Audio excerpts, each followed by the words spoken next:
Hi guys, welcome back to my channel. In today's video, I will be working with Kisslily lashes. They reached out to me and they sent me a lash cluster kit.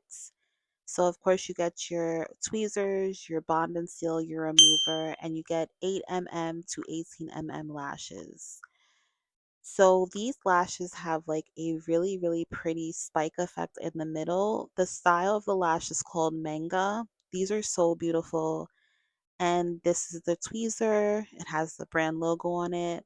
This is the bond and seal, and this is a remover, which I'm really excited about. So I'm just going to prep my eye. I'm going to get started with applying the bond onto my lash line.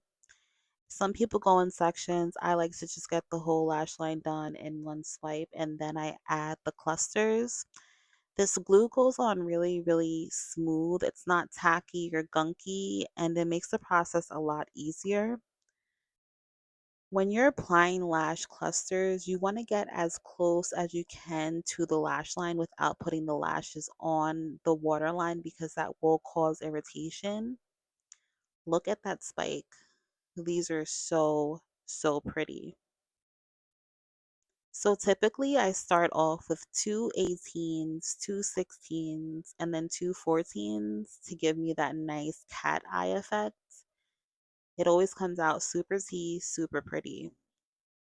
I'm just going to repeat the same steps on the other side, making sure I get all my natural lashes covered in the bond.